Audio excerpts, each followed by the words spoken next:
잠언은 31장으로 된 지혜서입니다. 잠언을 저자에 따라서 나누면 7부분으로 나눌 수 있습니다. 첫 부분은 1장에서 9장까지고요. 두 번째 부분은 10장에서 22장 16절까지입니다. 세 번째는 22장 17절에서 24장까지, 네 번째는 25장부터 29장까지, 다섯 번째는 30장이고요. 여섯 번째는 31장입니다. 일곱 번째는 31장 10절에서 31절까지 이렇게 구성이 되어 있습니다. 특별히 또 31장 10절에서 31절까지는 지혜를 현숙한 여인으로 의인화해서 또 지혜의 중요성을 이야기하고 있습니다.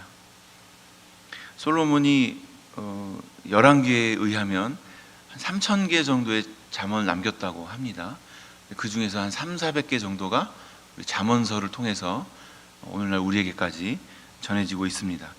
그 중에 첫 부분이 1장부터 9장까지인데요. 오늘 말씀은 그 중에 일부입니다. 1장 1절부터 9절은 잠언 전체의 서론입니다.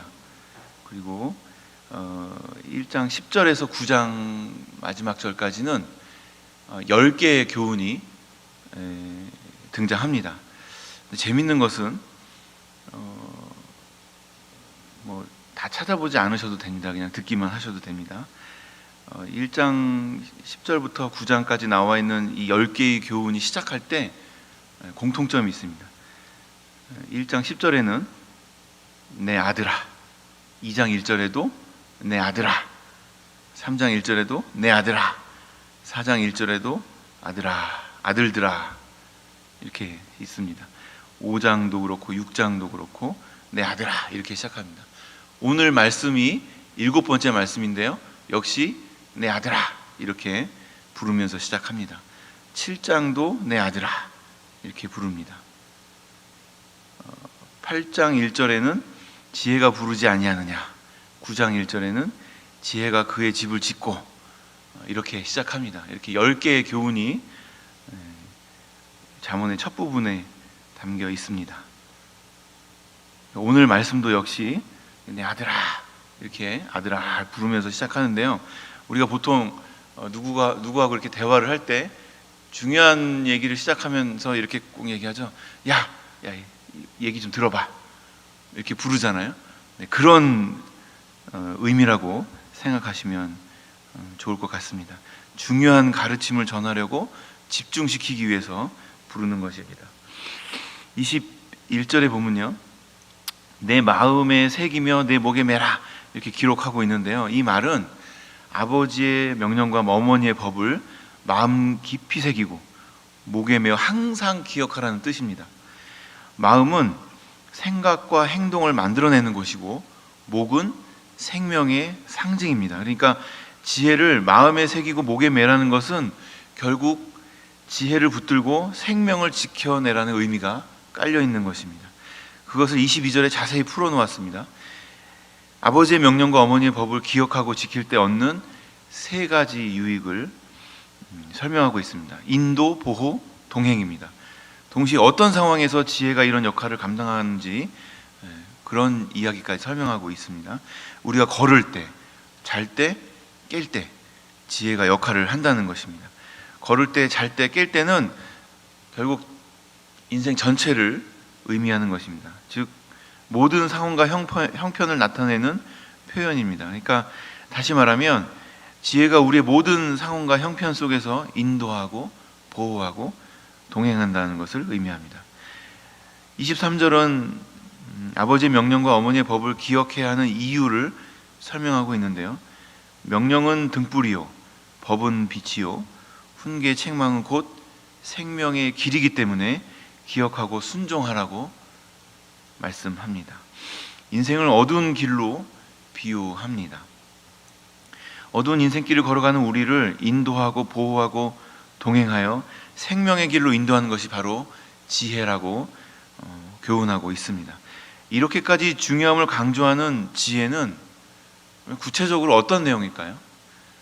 그 지혜의 내용을 전부 다 말할 수는 없지만 오늘은 이렇게 얘기하고 있습니다. 24절부터 이어지는 내용이 그 지혜의 일부인데요. 간단히 말하면 성적 범죄를 짓지 말라는 것입니다. 6장 후반부에서 이야기하는 성적 범죄는 크게 두 가지입니다. 여러 가지가 있겠지만 오늘은 두 가지만 말씀하고 있는 것입니다. 그중 첫 번째 범죄를 24절부터 28절까지 기록하고 있습니다. 음녀로 대변되는 창녀와의 성적 관계를 이야기하고 있습니다. 요즘 말로 바꾸면 성매매입니다. 24절은 인도, 보호, 동행이라는 지혜의 유익을 성적인 부분에 적용하여서 지혜가 아들을 지켜준다고 말합니다. 악한 여인과 이방 여인의 유혹에서 지켜준다고 이야기하고 있습니다. 여기서 음녀의 유혹을 세 가지로 요약하고 있습니다. 첫째는 호리는 말입니다. 원문을 보면 부드러운 혀라는 의미를 나타내고 있는데요. 그러니까 달콤한 말로 유혹하는 것을 이야기합니다. 또 다른 의미로는 입맞춤으로 유혹하는 것까지 포함하고 있습니다. 이 내용은 월요일에 살펴보았던 5장 3절과 유사한 내용입니다. 음녀의 입술을 꿀을 떨어뜨리며 기름보다 미끄럽다, 이렇게 5장 3절에서 묘사하고 있는데요. 그 정도로 음녀의 유혹이 달콤하다, 이렇게 강조하고 있는 것입니다. 음녀의 유혹 두 번째는 아름다움입니다. 음녀의 유혹은 성적인 유혹입니다. 그래서 그녀의 아름다움은 아들의 생명을 사냥하는 미끼가 됩니다. 음녀의 유혹 세 번째는 눈꺼풀입니다. 히브리어 원문을 보니까, 직역을 해보니까요, 그녀의 눈꺼풀이 너를 붙들지 못하도록 하라, 이렇게 이야기하고 있습니다. 이는 성적 범죄가 혼자 하는 게 아니라 쌍방이 손바닥을 마주쳤을 때 소리가 나는 것과 같다, 이런 경고입니다. 혼자 저지르는 죄가 아니라는 것입니다. 아들 마음속에 있는 성적인 욕망이 음녀의 눈에 포착되면 유혹에 쉽게 넘어지니까 조심하라, 이런 경고를 하고 있습니다. 음녀의 유혹에 빠진 결과를 26절에서 한 조각 떡만 남게 된다, 이렇게 설명하고 있습니다. 성매매라는 죄는 결국 가진 것을 다 날리고 떡 한 조각만 남기도록 우리를 파멸시킨다는 것입니다. 성적 범죄가 영적 손실과 함께 물질적 손실까지 가져오는 심각한 죄악이라는 것을 경고하고 있습니다. 27절과 28절은 이 상황이 얼마나 치명적인지 불로 설명하고 있습니다. 불을 가슴에 품고 옷이 타지 않는 사람이 없습니다. 맨발로 숯불을 밟고 서 있을 때 발이 데이지 않는 사람이 없습니다.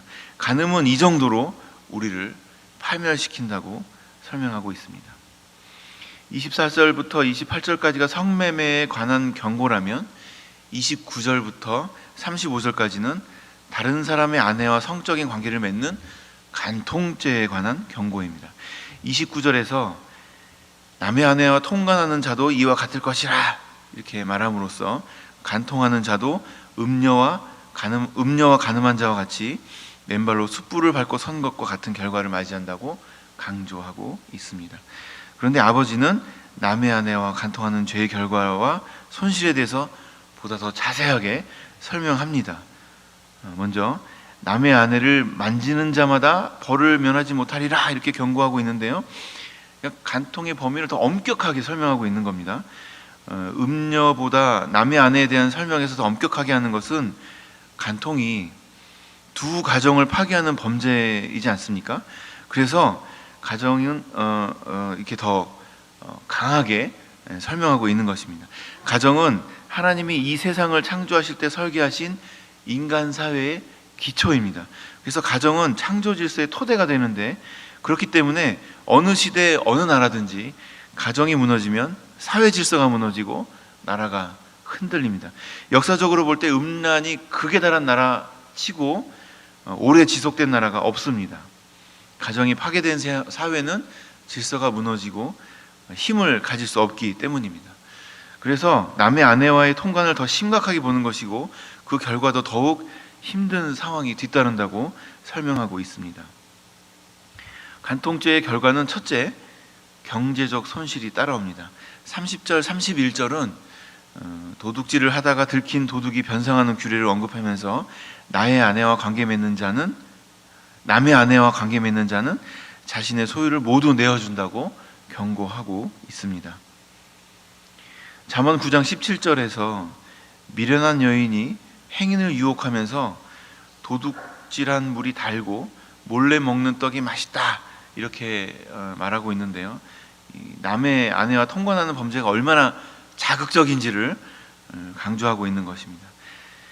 간통의 두 번째 결과는 영혼의 망함, 육체의 상함, 부끄러움입니다. 32절에서 말하고 있는데요.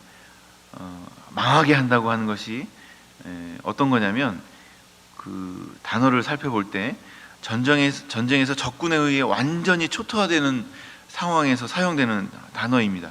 그러니까 얼마나 처절하게 망하는지를 짐작할 수 있습니다. 33절에서 상한다고 말하는 것은 간통죄가 그의 영혼뿐만 아니라 몸에도 상함을 입히는 치명적인 죄라는 이야기입니다. 능욕을 받고 부끄러움을 씻을 수 없게 되나니라는 표현은 평생을 아무리 잘 살아왔다 하더라도 한 번의 간음으로 인하여 하나님 앞에서 그리고 사람들 앞에서 능욕과 부끄러움을 안게 되는 치명적인 결과를 가져오게 된다고 강조하고 있는 것입니다. 간통의 결과는 거기서 끝나지 않습니다. 간통한 여인의 남편이 분노하여 복수할 것이라고 말을 합니다. 간통죄의 심각성을 다시 한번 강조하는 것입니다. 간통의 심각성은 남편의 분노와 복수로 인해 더 부각됩니다. 이러한 점을 종합하여 볼 때 간통죄는 창조 질서를 파괴하는 것이고 용서받지 못할 죄가 됩니다. 6장 전반부에서는 보증을 서지 말고 부지런히 일하라고 교훈합니다. 20절부터 시작된 이 6장 후반부의 가르침은 음료의 유혹과 간통에 대한 교훈을 담고 있습니다. 이는 간음에 대한 5장의 가르침과 연결하여서 음료의 유혹이 가져오는 실질적인 손실과 남의 아내와 통관하는 자의 결과를 다양한 면에서 설명하고 있습니다. 그리고 성적인 범죄의 치명적인 결과를 두 가지로 설명합니다. 첫째, 이 땅에서 이룬 모든 것을 한 번의 간음죄로 잃게 된다는 것입니다. 이러한 손실을 한 조각 떡만 남게 된다 이렇게 표현하고 있습니다. 모든 것을 잃는 것입니다. 두 번째 결과는 더 심각한데 간음은 생명을 파는 행위라는 것입니다. 자신의 영혼을 파는 행위입니다. 불을 가슴에 품으면 옷이 타고 맨발로 숯불을 밟으면 발이 되는 것처럼 간음은 바로 자신을 파멸하게 만든다고 경고합니다. 성은 하나님이 주신 선물입니다. 남녀는 성행위를 통해 기쁨을 얻고 둘이 한 몸이라는 것을 육체로 확인합니다. 이러한 관계를 통해서 정서적으로도 좋은 영향을 받습니다. 그러나 성관계는 하나님이 정해주신 테두리 안에서만 해야 됩니다. 부부의 경계를 벗어난 행위는 그 어떤 것이라도 다 모두 간음입니다. 이는 하나님의 뜻에 불순종하는 죄이며 배우자의 신뢰와 마음을 무너뜨리는 악행입니다. 영적으로도 악영향을 미칩니다. 그래서 바울은 모든 죄는 몸 밖에 짓는 죄지만 음행은 자기 몸에 짓는 죄라고 이렇게 설명합니다. 음행하는 자는 하나님 나라의 유업을 받을 수 없다고까지 이야기를 했습니다. 안타깝게도 이 시대의 문화와 성과 이 시대의 풍조는 성과 순결을 또 가정을 무너뜨리는 방향으로 흘러가고 있습니다. 성의 노예가 되어 하나님보다 쾌락을 더 추구하도록 유혹하고 있습니다. 이 유혹을 이기기 위해 오늘 본문 29절에서는 다른 사람의 아내를 만지기만 해도 벌을 면치 못하리라 이렇게 경고합니다. 철저하게 몸가짐 마음가짐을 조심하라는 것입니다. 예수님은 이 가르침을 더욱 강조해서 이렇게 교훈하십니다. 마음으로 음욕을 품는 사람도 간음한 것이라고 가르쳐 주십니다. 오늘 이 시간 하나님 앞에 나오신 모든 분들은 하나님의 창조 질서를 파괴하는 간음죄의 유혹을 피하고 마귀와의 영적 싸움에서 승리하시는 믿음의 일꾼들 다 되시기를 예수님의 이름으로 축복합니다.